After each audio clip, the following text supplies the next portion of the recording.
Episode 1, October 5th, 2010.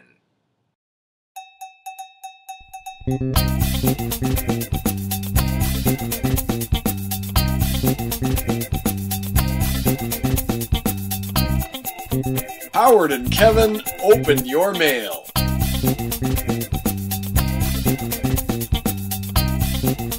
Well, greetings. Hello. This is exciting. It is moderately exciting. Yes, I'm excited. It's more exciting for us than the listeners, I think. Well, they'll get excited. Right off the top. Well, they don't know what this podcast is about yet. Well, so let's tell them. This is Howard and Kevin Open Your Mail. That's right, and I'm Howard. Oh, for goodness sake, I'm Howard. No, sorry. I always get that wrong. Now, you see, this is our very first episode, and you're making this confusing thing for these poor people who I'm sorry. They want to get to know us. Well, they want to get to know me. I don't know if they And want that you gave them the wrong name. And by me, I mean you. Yeah, See what I did there? You see, very confusing. So let's introduce ourselves. Properly For real. this time? Properly, Okay. yes. All right. I'm Kevin. Yes, you are. You are Kevin. That voice that people heard just a second ago is Kevin.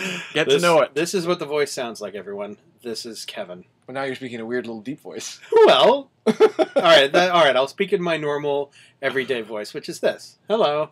Hello. Hi. Hello, Kevin. Hello, Howard. And I'm Howard, yes. You are Howard, with that ridiculously deep voice that you're doing. Be all fakey. I'm not faking. and we are coming here today to introduce our new podcast called Howard and Kevin Open Your Mail. That's right. What's that podcast about, Howard? Well, Kevin, in Howard and Kevin Open Your Mail, Yeah.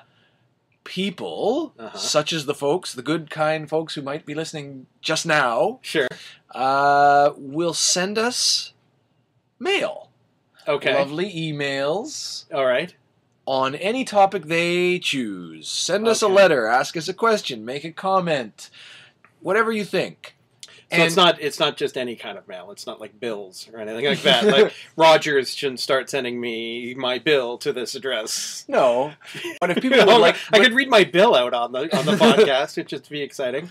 That if we don't get any actual letters from our listeners, we may have to do that. We'll be resorting to reading out our. I saved 5% on my internet this month. Yay!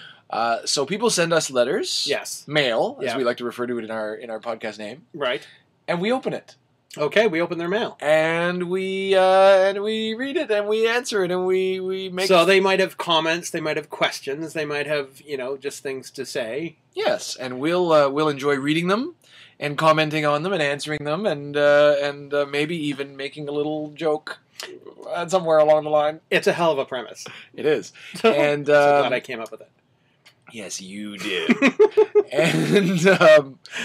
And again, I can't remember who came up with that thing. See, the great thing is if I ever actually come up with something. See, Howard and I are longtime what you might call collaborators in comedy things.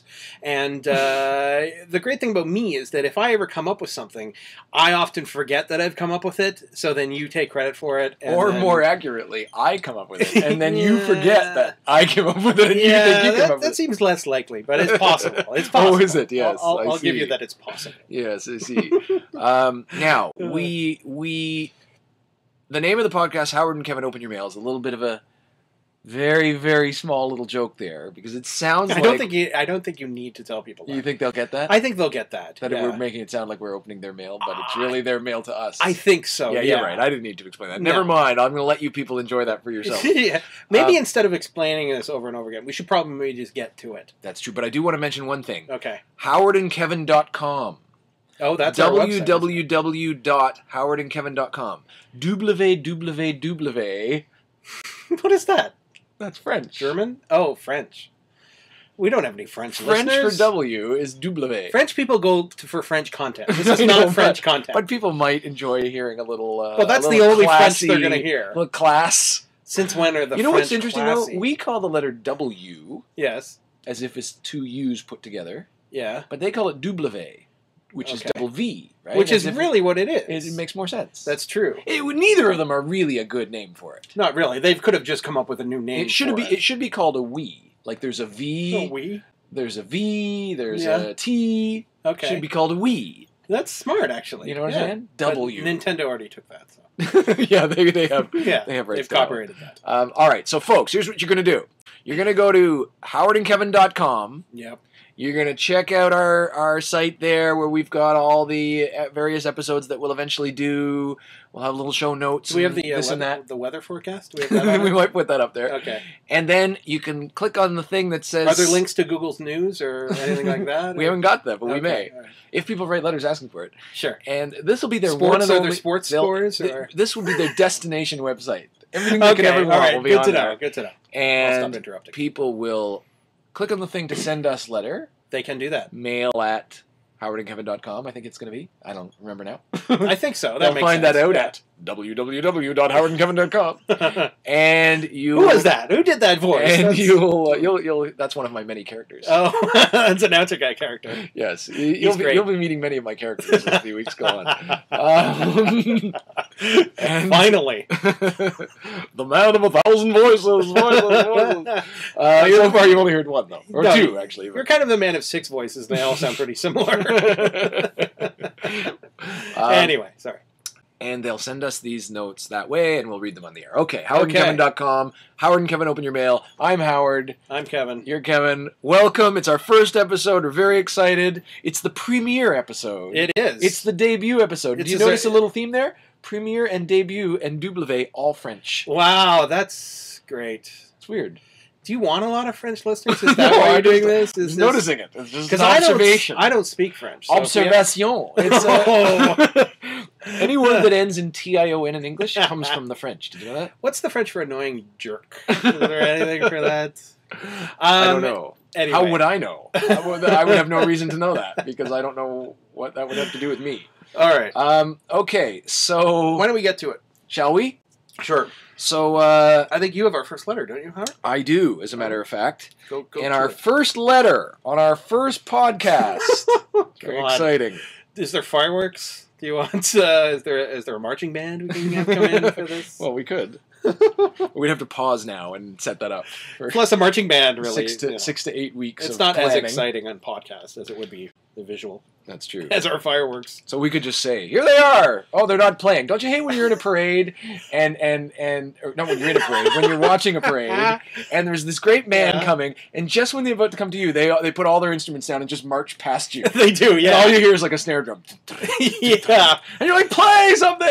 I know, that does bother me. And then they get a little ways down the way, and you kind of hear them. Yeah, it's like, oh, there they go. But yeah, they've already. And it bugs me. It's like parades aren't 1,000 miles of marching across the Sahara Desert. It's probably like 1 hour. Yeah, play for goodness sake. You're a marching band. Yeah.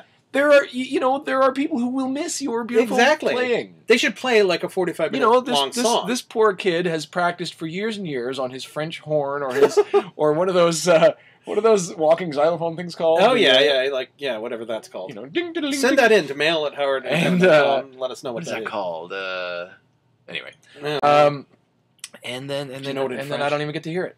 I know, that is terrible. Yeah. They should play what I was saying before I was rudely interrupted. By the marching band. By the marching band. No, what I was saying was that they should play like a 45-minute long song. So at no point can they possibly be stopped. They should play like Tubular Bells by Mike Oldfield. Yeah. Or one of those songs that just keeps repeating. Yeah. You just keep going. That's usually what they're playing. We have to pay for that, by the way, now that I sang that. Oh, great. Yeah, that's $80,000. Damn. Oh, well. Copyright law. Anyway, we're like 8.5 minutes in. Why don't we do it? All right. Here's a letter. Okay. Our first letter. Oh. What? Get on with it. You're disappointed? Dear Howard and Kevin. That's us. It's a nice way to begin, folks. You might want to copy this person. Yeah. Dear Howard and Kevin, what was your first part-time job? Oh. Signed, Roy, from Winnipeg, Manitoba. Winnipeg. Oh, yeah, good old Winnipeg has sent us a letter. Roy. I like the name Roy. Yeah, it's all right. It's not really short for anything, is it? It's just Roy. Is that right? Is it? It's not short like for anything? Royland. Royland. Roy Lee. Oh, Roy Lee. Roy Tholomew. Remember the years and years and years ago, there used to be a pitcher for the Blue Jays, the Toronto Blue Jays, called Roy Lee Jackson. Roy Lee Jackson? No, I don't. Roy Lee. I'm not as old as you are. We always used to cheer, "Hey, Roy Lee, Roy Lee!" But it only just occurred to me, as I said it just now, that it's like there's a name, Leroy, Yes. He wasn't Leroy. He was Roy Lee. Roy Lee. Oh, was it one word or was it? No, it was two words. Roy Lee. Okay. Roy Lee Jackson. He should have been called Leroy Jackson. He should have been. Was he? I wish I thought of that at the time. That would have been a good cheer. Hey, Leroy! And he would have turned around. It's not Leroy. It's Roy Lee. It would have been confusing and fun. What a hell of a time that would have been at the ballpark. Yeah, I told you. Roy Lee, Leroy. What'd you do yesterday? I went down and mispronounced people's names at the ballpark. And I actually know. I didn't think of this tonight. At a place I do some work, there are two guys who work there. One named Lee and one named Roy. I cannot wait to get them in the same room now. They're gonna be, hey, Leroy, to do the hilarious Leroy or the Roy Lee Jackson. Yeah, see, that would be too obscure. They might. Well, it was very obscure. I know a lot of Blue Jays, but I've never heard of Roy Lee Jackson. This is going way back. Wow. Now, Leroy. Sometimes you hear people say Leroy. Dude, Leroy. Like the Roy. Is that the French? Again, French! This is like a theme. Leroy, like R-O-I in French is king.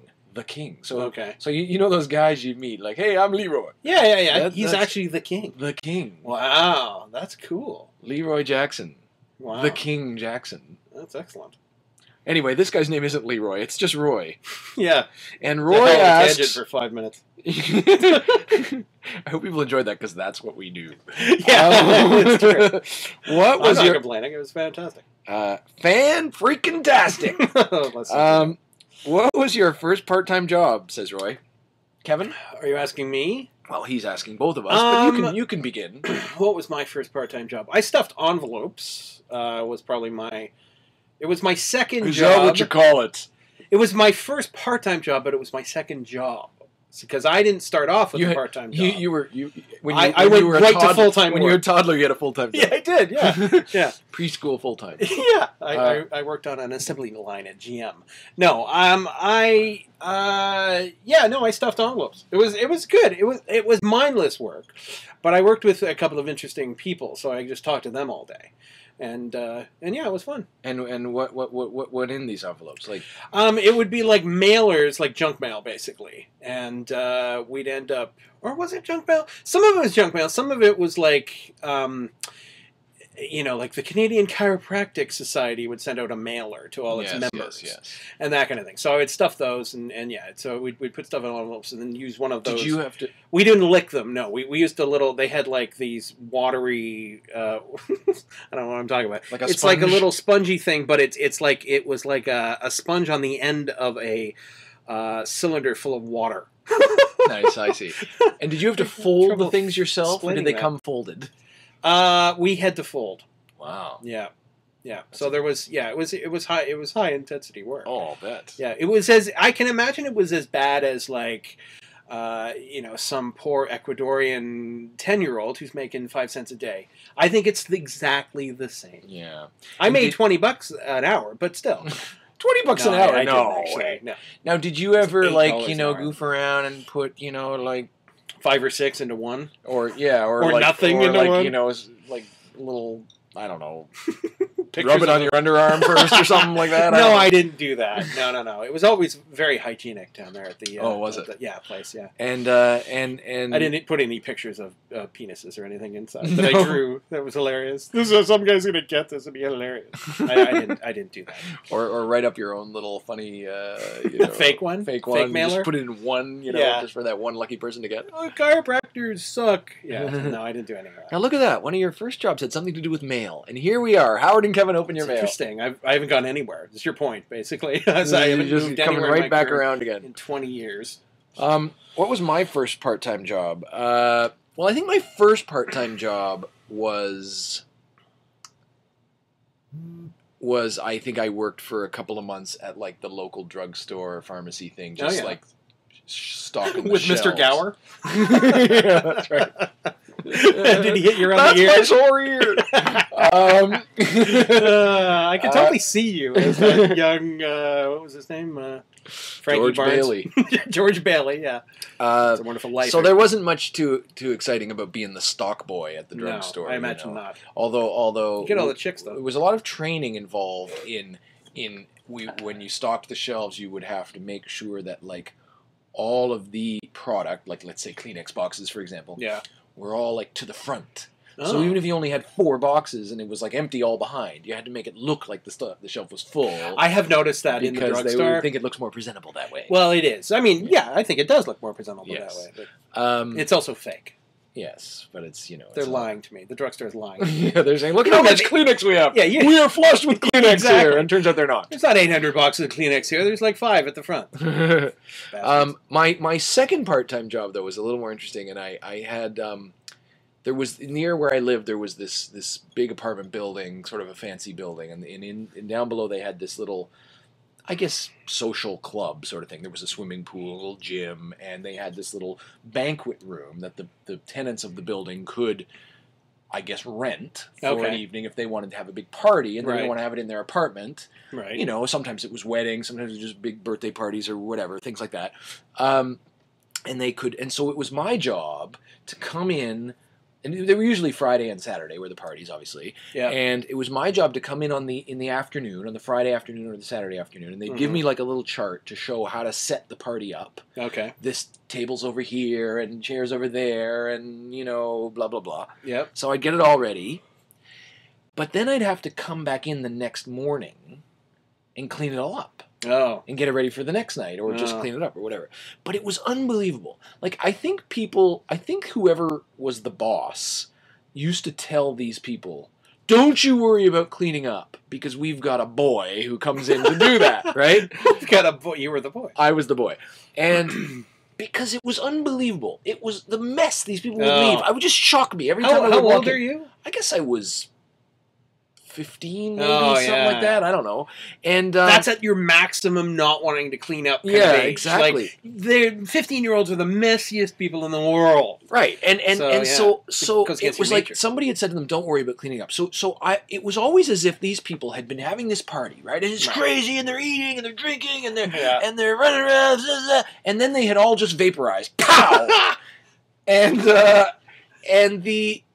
everything was just left. Like, I would walk in, plates on the table with food on them, and forks, and just napkins lying all over. It was just an unbelievable mess. It's hideous. And I would have to start at the beginning and go around and collect all the plates and rinse them and put them in the dishwasher, and then eventually... God, I'm starting to feel a little guilty for my little, envelope plug-in job I had.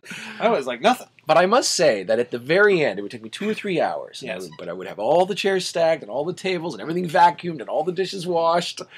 And at the end, I would sort of stand there and I would kind of have this feeling of, that feels good. Really? I kind of would. It was like a feeling of accomplishment. And that would happen every day. And then the next night it would be mayhem again. It was like, oh. I never even once got invited to a party. Oh, and I also remember once that somebody who had a party left like about 15 or 20 beers behind. Oh, yeah. And I was too young. I didn't to care about that myself. Sure. But this girl who was like the receptionist on Sunday afternoons, she was probably about 18 or so. Yeah. Got completely hammered as I was in there, like vacuuming and everything. She just started drinking a beer, and she said, "Well, somebody left 15 beers behind," and I'd come out, to just check on the schedule or whatever, and she'd be sitting there at a reception just loaded. Which by herself? I don't remember. I think there must have been a lifeguard or something with her or something like that. Sure, flirting lifeguard. But she was just like, like people would come in and say, "Hi, what time does the pool close today?" And she'd be like, completely loaded on like 2 o'clock on a Sunday afternoon at the club where she was working. Wow. Anyway, that was one of my part-time jobs. That was a hell of a job. Didn't you also work at Massey Hall for a while? Oh, that was a good job, yeah. A concert hall in Toronto, where we live. And, it was like, that was, sort of when I was later in high school. And we were ushers, a bunch of friends of mine and I. And we got to see all these great concerts and obviously classical shows and things like that. Sure. But lots of famous big time acts would come in, and the worst thing is Massey Hall's kind of a somewhat smallish sort of venue. Sure. So a lot of the acts that come there haven't quite made it big enough to be playing like the really big arenas. Well, did you see any like gigantic acts who weren't big at the time? But like for example, like this is a long time ago, right? Yeah, okay. But I saw big acts like, well, U2, for example. Wow. When they were playing this venue of like 3,000 people. Wow. But it was too soon to even realize that they were in it. Oh, you know what I mean? yeah. So a lot of times I'd watch these acts for half an hour, and then I'd be like, I'm going home. Right, and then like 6 months later, they're the biggest thing in the world. You're like, I can't believe I left halfway through. Live Aid. It's like, you know. That's funny. So there was a lot of things like that. But yeah, that was a good one. That was a good gig. Wow. And the ushers had fun. You know what was weird? They paid us in cash. Really? There was no record night? of our existence. Wow. There's no list. We just walked in, we'd do our gig, and then at the end we'd all line up and they'd hand us cash money. Oh my god! It's like it's you know, tax, I don't think they could. Dodge or something. Yeah, they couldn't get away with that today. But, wow, that's amazing. How old are you? Yes, this was in the 20s. When U2 started up. They're all 105 of those guys. Old, yes. Except for Larry Mullen Jr. I'm talking about the first U2. The U2 that you know today is like a sort of a tribute band.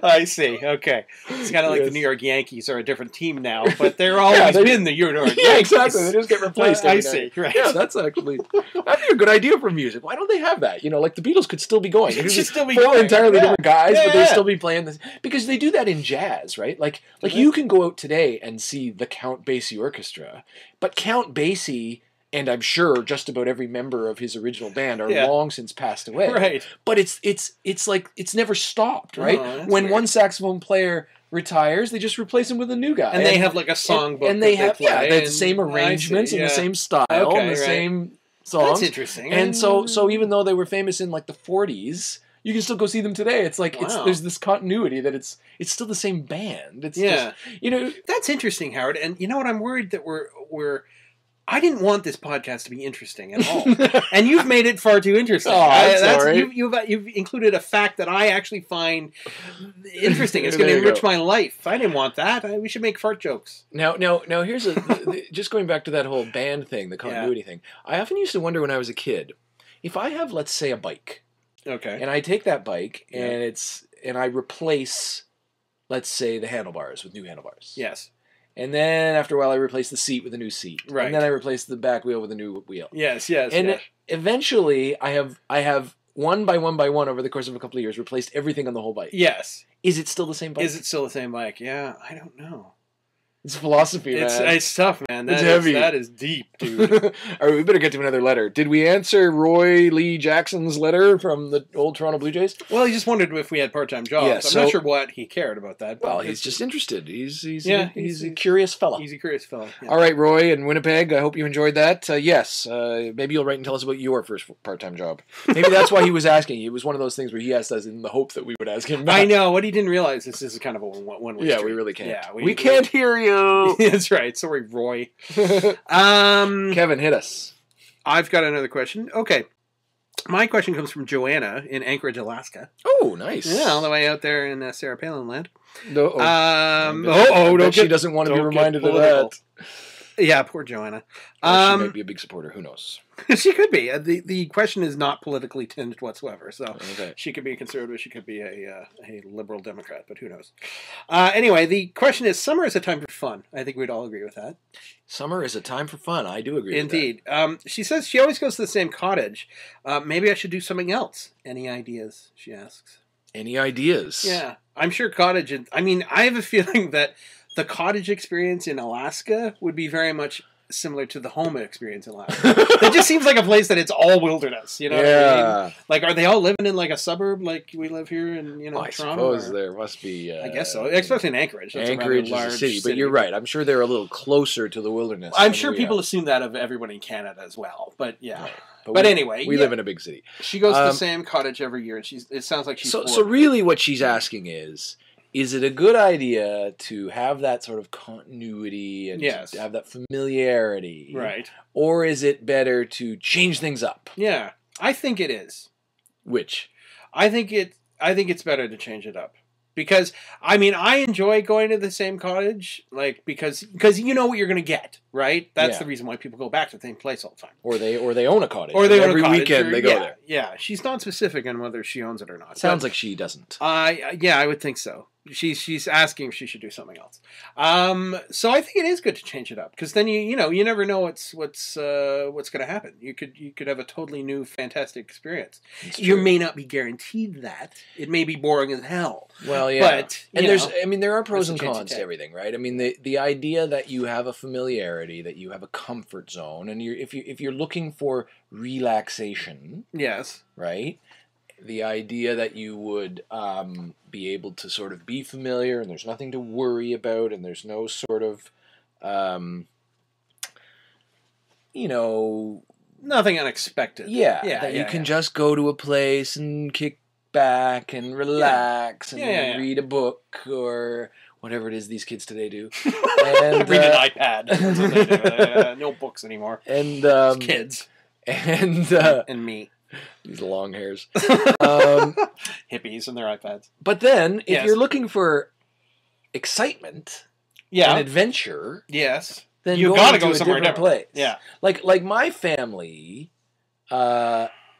we have done a thing where we would go every summer to the same sort of family resort type thing. Oh, yes. And that's fun because you meet the same people that you. In my head, is it the resort from Dirty Dancing? I'm just wondering. In my head, that's what it looks like every time you tell me that. It is quite similar to that. Yes, I think that's what it is. Although they're so. Have you met Patrick Swayze? And they're so. Has he taught you to learn to dance and to love? But that whole thing about putting baby in the corner, they're so tired of hearing that. Yeah. That there's no corners. Everything in the whole place is round. It's nothing but oval offices. Yes, that's right. It's all round buildings, round rooms. That seems like such a lot of work to really avoid that one thing. The owner was like, "That's it. Yeah, I've one too many times. I'm rebuilding this whole place." Jeez. It's confusing because you never really know what direction you're facing. Anyway, so they don't know where to put the lamps. They're like, I don't know where to put this lamp. It's always in the corner. There's no corner. It's always in the way. So it's nice to sort of meet the same people, and you sort of know what to expect and all that. But I do find at times it's like, well, same again. I guess so. But is it enough to make you want to go somewhere else, or is it just? Well, I mean, are you a man of tradition, Howard, or a man of adventure? Kind of both. I don't know. Like if we go camping, which we do sometimes, I like to go to a different place than we've been to before. I think I'm more the kind of a guy to go somewhere different each time. Yeah, I think so too. You don't always choose for yourself. Sometimes you have other members of your party which are contributing to the decision-making process. Yeah, apparently your family has some sort of say in the things you do. You should definitely eliminate that. Yeah, that's weird. You be an old-time father, and you call all the shots. So it's hard to answer Joanna's question because I think they both answers are good. But my advice to her is to try something different. Yes. You can always go back next time. Exactly. To your cottage. That's true. Yeah. And, try something different. If it doesn't work out, go back to the old cottage. Yeah, maybe I hope a different type of vacation might be fun. True. Yeah. Maybe don't go to a cottage setting. Go to some Club Med or something. Yeah, or an amusement park. Do people go down south in the summer? I guess they do. Well, isn't it 5,000 degrees down there? Yeah, it's cheap though. Okay, all right. She should stay in Alaska. Down there with no one else. You're by yourself in Mazatlan or whatever. Email your friends. I have Bermuda to myself. It's just me on the island. They're cleaning it always. They're vacuuming the sand. Anyway, wow. And you know what? If she's from Alaska, she should really be there exploring that place when it's warm. Yeah, because it's cold. So yeah, she should go on a hike. Yeah. I hope she wasn't looking for anything specific about Alaska, because I know nothing about Alaska. Oh yeah, no, she should get out of Alaska. If that's where she's from, she should go somewhere else. Where? Go Vancouver. Go down. That's a good idea. British Columbia. Yeah. They got the Olympics there.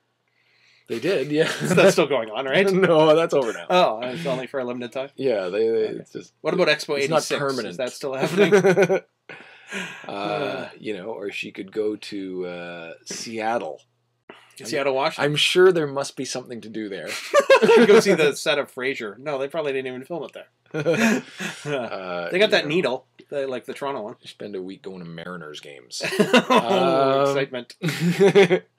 Oh yeah, they got that needle. Yeah, they got a space needle. Yeah. And they got coffee and grunge music. There you go. That's all I know about Seattle. So that's something to think about. Yeah. Or you keep going all the way down. You know, you go to California. Yeah, I want to go to California. She could work her way all the way down to Chile. That's right. Just passing by. There's Seattle. There's the redwood trees. There's Disneyland. There's Chile. Yeah. Skipped Mexico completely. They just flew right over it. That's a flyover country. Yeah.